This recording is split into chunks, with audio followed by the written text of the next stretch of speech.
Պարոն Կարապետյան, իսկ ազգային ժողովի նիստերին հետևում եք, օրինակ Էդգար Ղազարյանը իսկապես խախտել էր այդ բարևարկության կանոնները։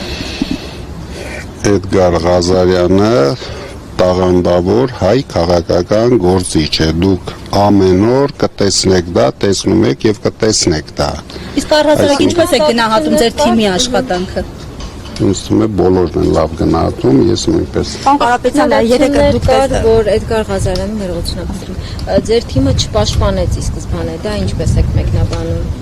Էդգար Ղազարյանին մեր թիմը առաջերտին Էդգար Ղազարյանը պաշտպանելու կարիք չուներ,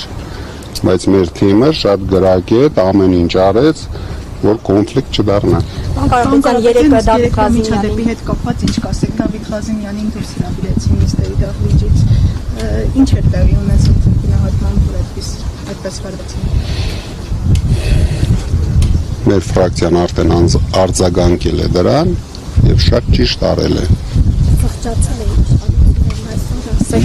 Զղջացել էին Վահագն Ալեքսանյանն այսօր ասեց հետևություններ կանենք։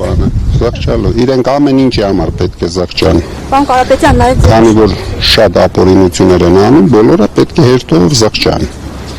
Իրենք գիտեն, որ մենք մի քիչ ներողամիտ մարդիկ ենք, կարող է մի քիչ ներողամիտ լինել։ համատեքստում ձեր թիմակիցները